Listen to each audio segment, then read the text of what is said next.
Yorkshire has numerous abbeys and priories, now mostly in ruin. But formerly the buildings consisted of an abbey, church or a cathedral, and a series of buildings supporting a religious community of monks and or nuns, who were led by an abbot or an abbess. Religion spread to England in the early 7th century, when Pope Gregory dispatched the missionary Paulinus to travel through Europe as part of his attempt to convert the Anglo-Saxons to Christianity. When Paulinus travelled through England, he was accompanied by Ethelberg, sister of the King of Kent, who was to marry Edwin, the King of Deira and Bernicia, two kingdoms which later formed part of Northumberland. In York, Paulinus built a chapel that he used to baptise Edwin, but Edwin was afterwards killed in battle, defending his kingdom against the pagan army led by Penda of Mercia and Gadwallon of Gwynedd in a battle fought on Hatfield Heath. Most people in Yorkshire, if not England, are familiar with this view of the remains of the ancient abbey that stands high on the cliffs at Whitby. The ruins is all that remains of a huge Norman abbey church, dating back hundreds of years, that once was the home of numerous monks and nuns, dedicated to living a life devoted to Christianity. But the remains do not tell the whole story of this windswept hilltop. Many hundreds of years before the Normans arrived in England, kings and queens of Northumberland came to this hilltop to devote their lives to Christianity. In about 637, Oswald, later Saint Oswald, one of the most influential early Christian leaders, granted the site to Hilda. She was a descendant of the kings of Deira, who was brought up in King Edward's court. Like Edwin, she was baptised by Paulinus. In Whitby, she established a monastery for the education of both monks and nuns. In the year 664, her abbey at Whitby was chosen to host the synod. The gathering specified the date that the kingdom would celebrate Easter, and the customs of Rome would be promoted rather than the customs practiced by the monks on Iona. Hilda's monastery was destroyed by Viking raiders in about 867. But despite the passing of nearly 1400 years, St Hilda is remembered in the area with the numerous churches that are named after her. At St Hilda's Church in nearby Hinderwell is a holy well that also bears her name. Both the Roman Catholic Church and the Church of England churches in Whitby, also named after her, together with numerous churches in Yorkshire and the rest of England. Telling the story how we came to earth to die, I heard a million voices praise the name of Jesus. When the Normans arrived in England, a new abbey was built at Whitby and dedicated to St Peter and St Hilda. The site was then owned by William de Percy, who was the first member of the House of Percy, Earls of Northumberland. He died in 1096 and was buried in the abbey. The abbey flourished until 1539, when it was closed by Henry VIII and its valuable assets confiscated to help support the king's extravagant lifestyle. Whitby Abbey subsequently became famous as the birthplace of Dracula, a fictitious monster conceived by Bram Stoker when on holiday in the town in the 1890s. The remains of the abbey are now managed by English Heritage, and it has become one of Yorkshire's major tourist attractions.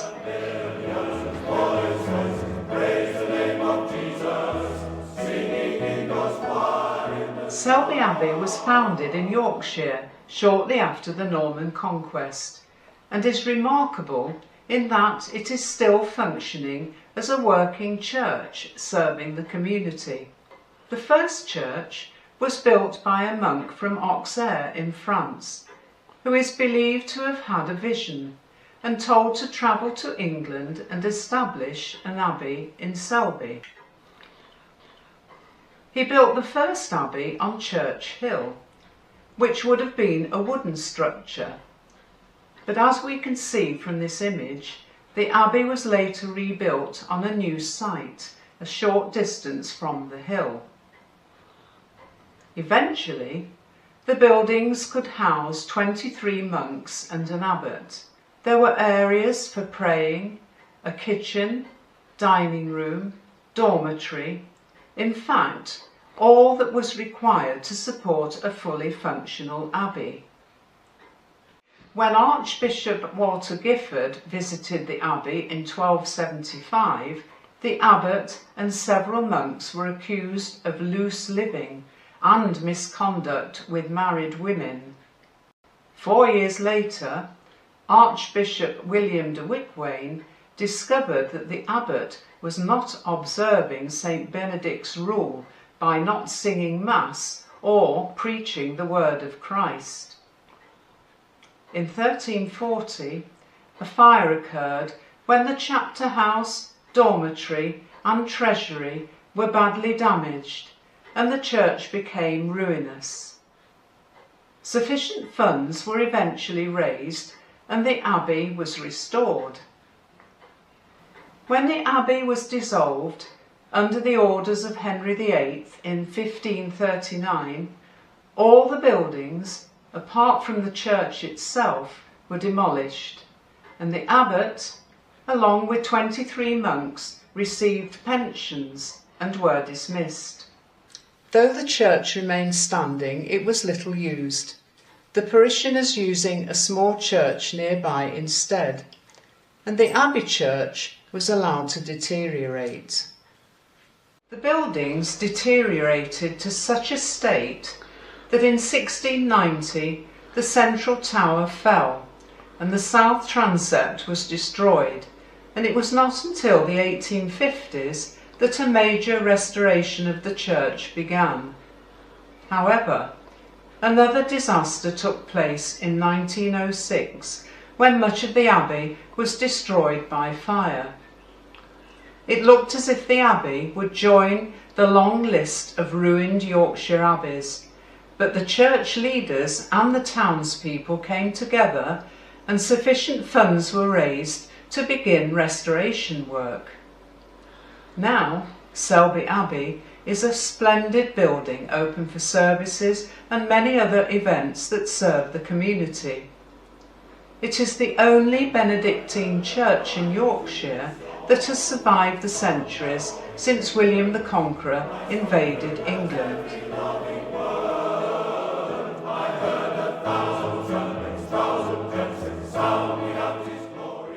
Stephen, a monk from Whitby, founded St Mary's Abbey in York on the land that he and his companions had received from Alan Rufus, a Norman nobleman who had been given large estates in the north by William the Conqueror. The abbey was dedicated to St Olaf, a former king of Norway who died at the Battle of Stiklestad in the year 1030. The ruins and foundation stones we see today represent the building that was completed between 1271 and 1294 after the earlier building had been destroyed by fire. Beyond the ruins of the Abbey church are the previously excavated foundations of other parts of the Abbey. They consist of a nave with aisles, north and south transepts, chapels and the presbytery. To the east of the cloister were a vestibule leading to the chapter house, a scriptorium used for writing, and library. Beyond the church lay the kitchen, novices' buildings and the infirmary. The brick-built abbot's house was completed in 1483, but after the abbey was closed, it became the seat of the Council of the North and named the King's Manor. Close by is the 15th century library, which originally contained over 750 books, mainly concerning the abbey. Before Henry VIII confiscated the wealth of St Mary's, it had become the most prosperous of the Yorkshire abbeys and richest Benedictine establishment in the north, and the largest landholder in Yorkshire. I heard a million voices praise the name of Jesus. Very much like Selby Abbey, Bridlington Priory was once a working monastery and is still represented by the church that is serving the community. A church was listed in 1086 when the Domesday was recorded, standing on the same site as the present priory that was founded by Walter de Gant in about 1113. Walter de Gant was Lord of Falkingham in Lincolnshire and a member of Henry I's Council of the North. He protected the monarchy by playing a leading role fighting the Scots at the Battle of the Standard. Bridlington was one of the first Augustan priories to be built in England and consisted of a church, chapter house, priory's hall, cloisters, dormitory and infirmary, and grew to become one of the country's largest and richest Augustan houses. After being defeated by the Scots at Old Byland in 1322, Edward II sought refuge in the priory before travelling to York, and Henry V prayed in the abbey before defeating the Scots at the Battle of the Standard in 1415. By then, defences had been built around the priory, including the Bail, the main entrance to the complex. It housed a porter's lodge and an almonry, whose provisions for the poor were stored. The monks prospered from the growing wool trade and was endowed with lands in many parts of Yorkshire and Lincolnshire by wealthy landowners. Following the closure of the monasteries by Henry VIII, the priory church was used by the public to hold services and for worship. The legacy for Bridlington is a magnificently huge building, a scheduled ancient monument that remains to serve the community.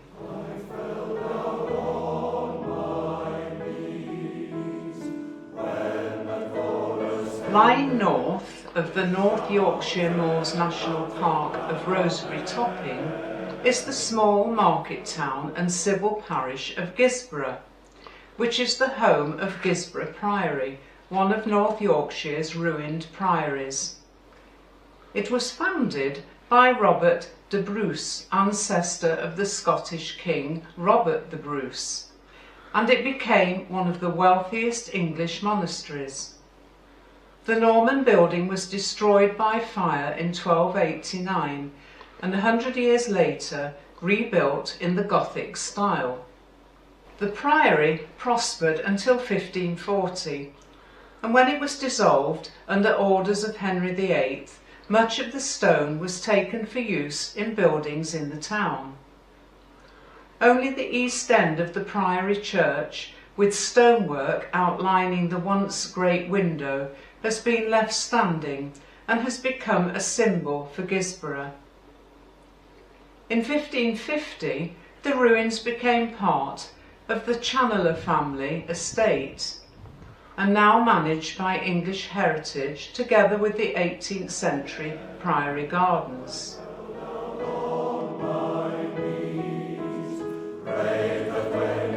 Situated on the banks of the River Derwent and much loved by artists over the years are the ruins of the Augustinian Priory at Kirkham. It was founded in 1132 by Walter Especk, High Sheriff of Yorkshire, whose father arrived in England with William the Conqueror in 1066. The 13th century gatehouse is adorned with several coats of arms, and at the top centre are the arms of England.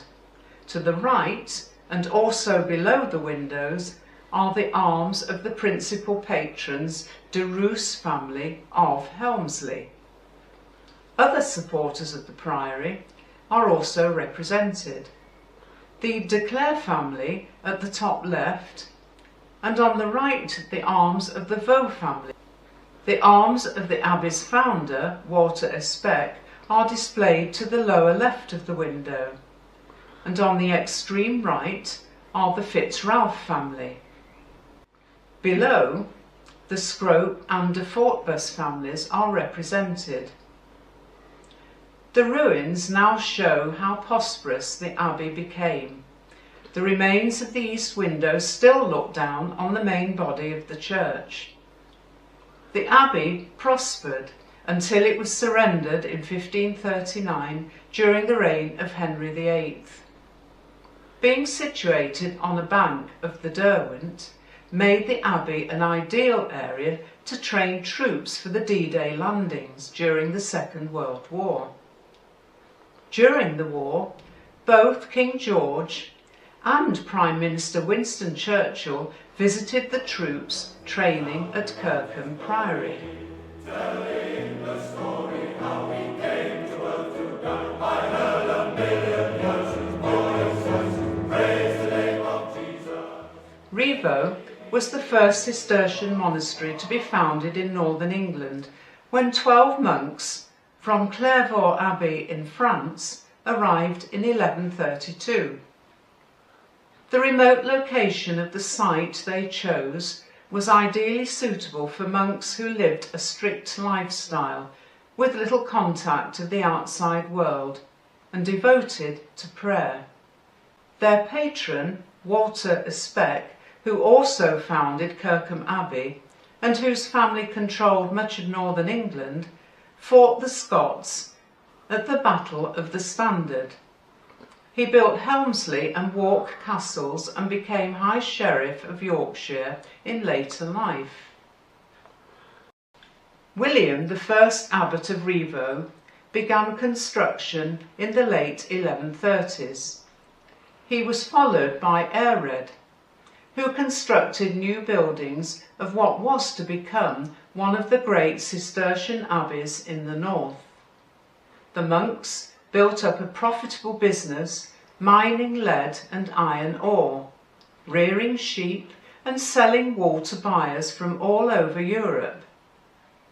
The abbey became one of the wealthiest in England, having been gifted 6,000 acres of land and housing about 140 monks.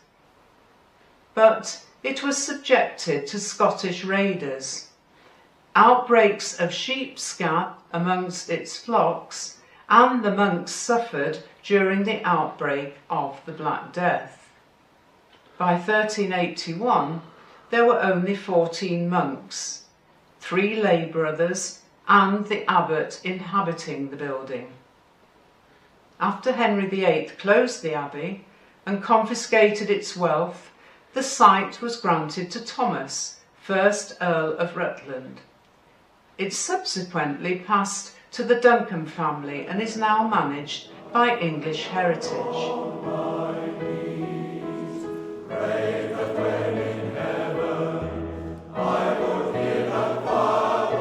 Founded as an abbey of the Cistercian order in 1132 to house 13 Benedictine monks who were expelled from St Mary in York, Fountains became the wealthiest monastery in the county.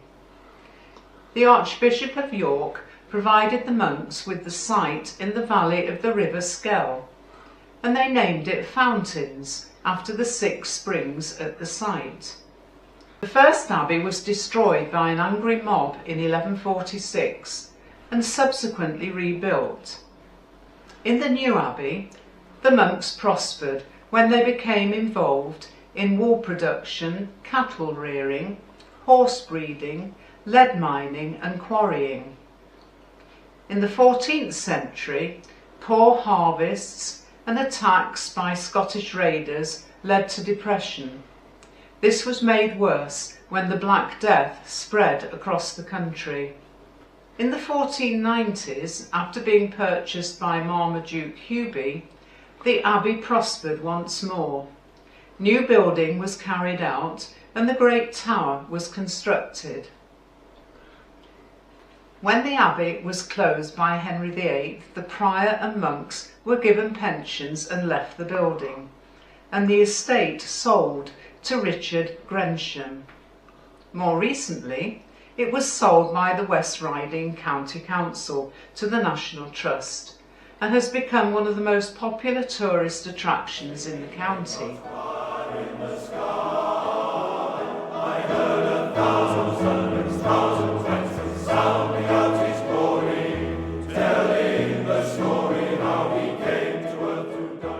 The ruins of Kirkstall Abbey stand in parkland on the north bank of the River Aire, just outside the city of Leeds. It was founded in 1151 by Henry de Lacy, Lord of the Manor of Pontefract, when he survived a serious illness. As a gesture of thanks for his recovery, he gave land at Barnoldswick to Abbot Alexander and 12 Cistercian monks from Fountains to found an abbey. They spent 6 years building an abbey, but found the area inhospitable and decided to find another site, eventually ending up at Kirkstall. The monks kept sheep on their land and profited from the wool trade, but inevitably, many years later, the abbey was closed by Henry VIII.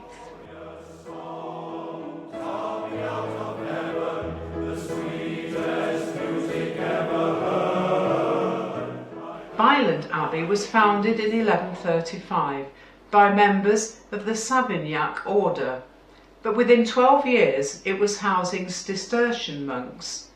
The Cistercians had made several attempts to find a base before finally settling at Byland.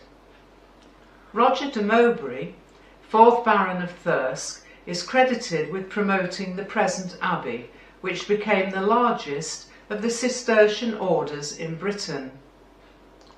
The Mowbray family continued to support the abbey into the 14th century, the monks' main income coming from sheep farming, fishery and iron mining. In 1322, the English army attempted to invade Scotland, but they were driven back by the Scottish army of Robert the Bruce, who had already pillaged Byland and several other religious houses in the area. Eventually, the abbey's income revived and the number of monks increased, as did the income from land holdings. But its downfall came in 1538, when Henry VIII dissolved the English monasteries. Byland is now cared for by English Heritage.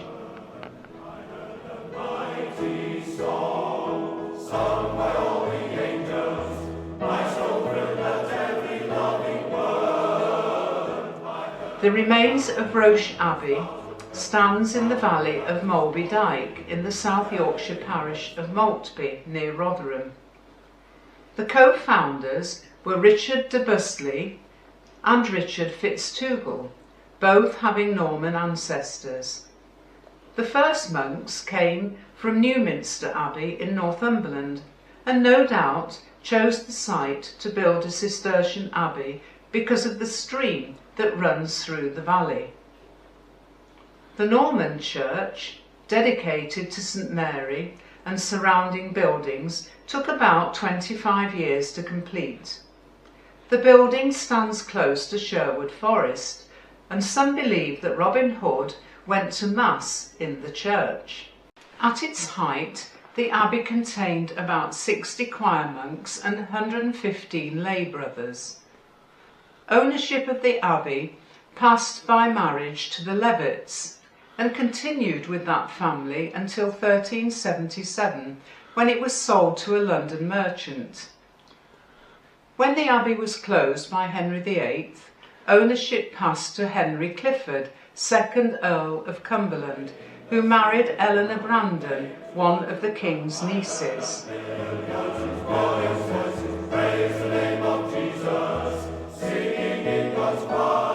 The Abbey of St Agatha, or Easby Abbey, is a ruined pre-Monstratensian abbey on the eastern bank of the River Swale, on the outskirts of Richmond in Yorkshire.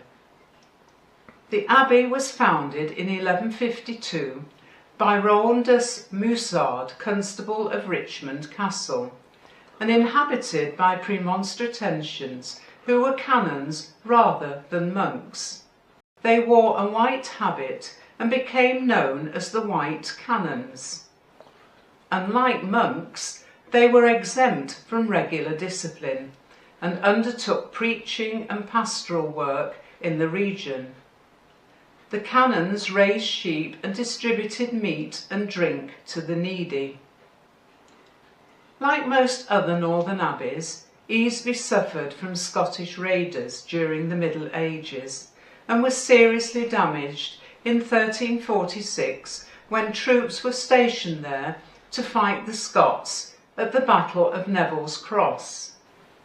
When Henry VIII dissolved the monasteries, the estate was given to Roland de Velville, an illegitimate son of Henry VII, who seemed to have little interest in the buildings. Some features were salvaged, such as the choir stalls, which are now in Richmond Parish Church. The ruins are now well preserved, as Grade 1 listed in the care of English Heritage.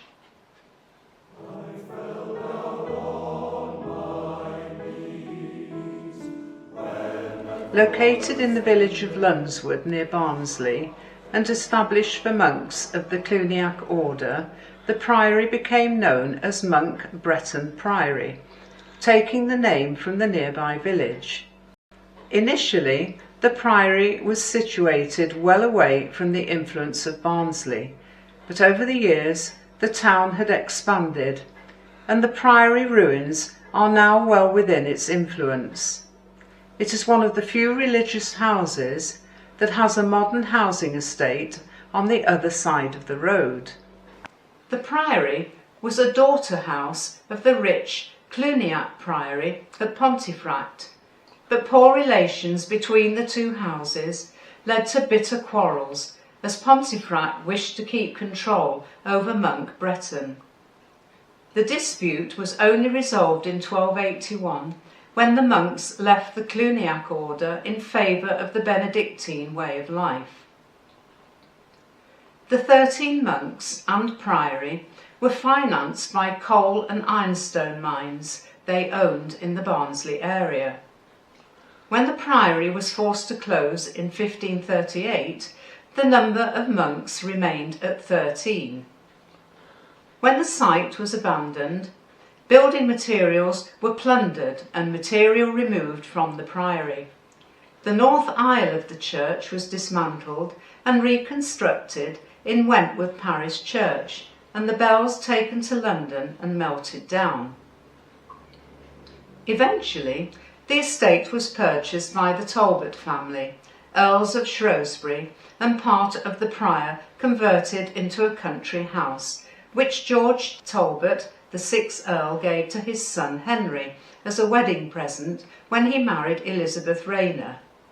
Their daughter Mary lived at the priory for several years in the mid-17th century. The site is now a scheduled monument in the care of English Heritage.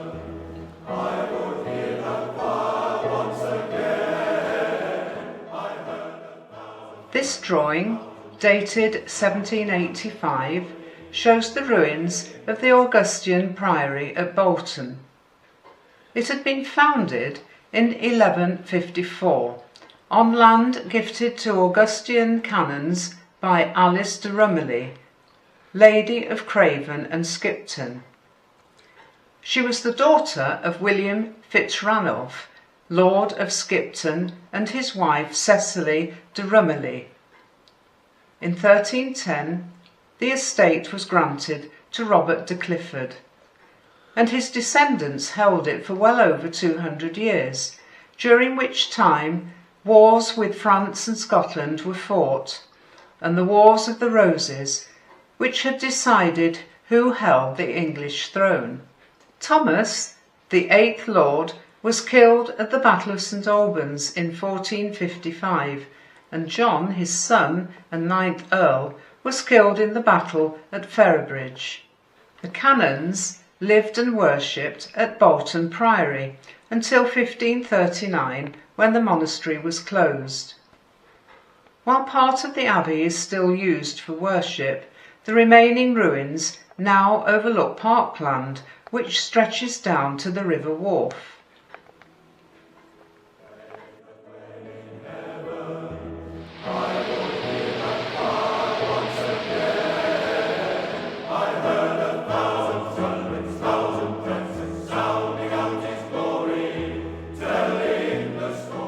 Jervaux was one of the great abbeys of the Cistercian order of monks. It is now privately owned and a Grade 1 listed building. The strict rules of Benedict, a 6th century saint, were followed by a group of Savignac monks who founded the abbey in the mid-13th century.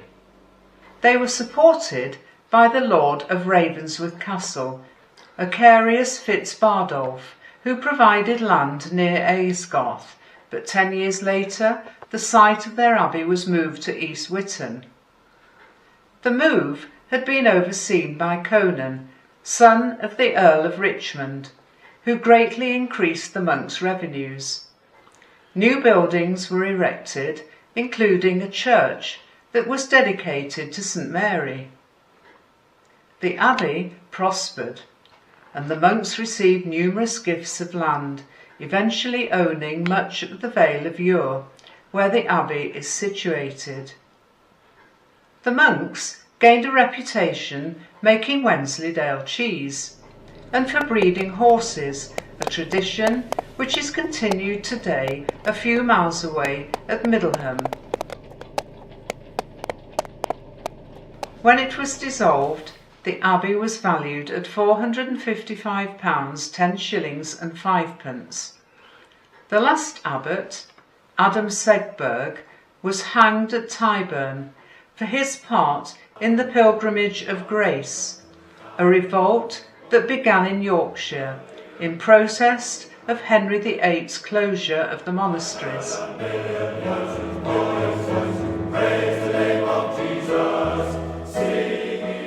Coverham, a Premonstratensian monastery, was founded in 1190 at Swainsby by Heloisia, daughter of the Chief Justiciar. Just over 20 years later, it was refounded at Coverham by her son Ranulph de Glanville. Ranulph had the body of his mother moved to Coverham and reburied in the chapter house. It appears to have been totally destroyed when attacked by the Scots early in the 14th century, but it was later housing 15 monks and a canon. But that number had reduced to less than a dozen when the abbey was closed, and silver plate, some gold, 6 brass bells and lead from the roof were sold.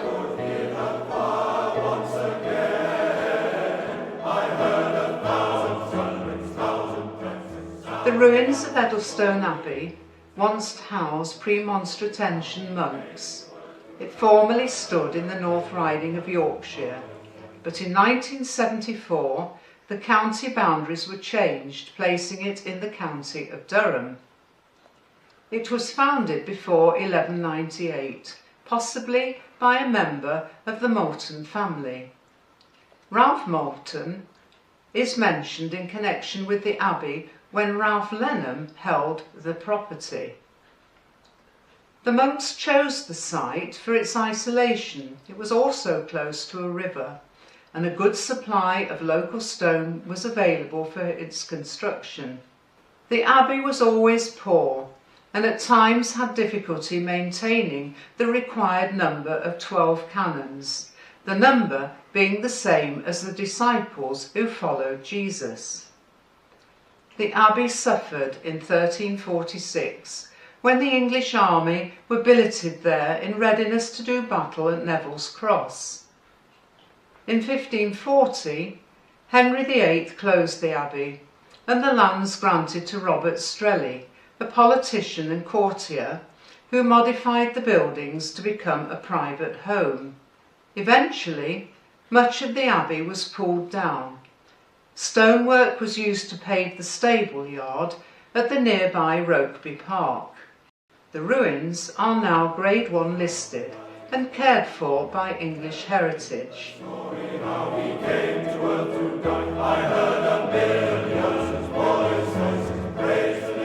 Mount Grace Priory was founded by Thomas Holland, Earl of Kent and a nephew of King Richard II. He was a military leader who fought in the 100 Years' War. It is the best preserved monastery of the Carthusian order in England. Carthusian monks lived a solitary life in individual cells and were governed by a strict timetable of prayer and devotion. The abbey was suppressed in 1539, one of the last monasteries to be closed during the Reformation. The monks were given generous pensions and the prior a nearby hermitage chapel. In the 17th century, a mansion was built at Mount Grace, which subsequently passed to Ralph Rokeby, whose granddaughter Grace married Lord Darcy.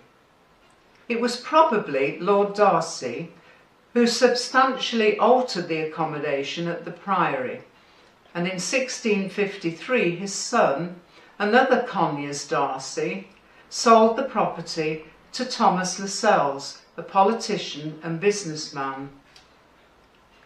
Mount Grace was owned by a number of families until 1953, when it passed to the Treasury in lieu of death duties. It is now in the care of the National Trust. This film has only looked at a few of the religious buildings that once existed in Yorkshire. When Henry VIII decided to close the monasteries, there were about 70 abbeys and churches and other houses that were closed in the county. The total for the whole of Britain amounted to nearly 1,000. Many people, particularly in the north, wanted to keep the monasteries open. In October 1536, a group of about 30,000 rebels marched to York and demanded that the monasteries should be reopened. The rebellion is known as the Pilgrimage of Grace, and when a parliament was convened in York to discuss their demands, the rebels disbanded. But they had been tricked. Their leaders were subsequently arrested and about 200 protesters executed.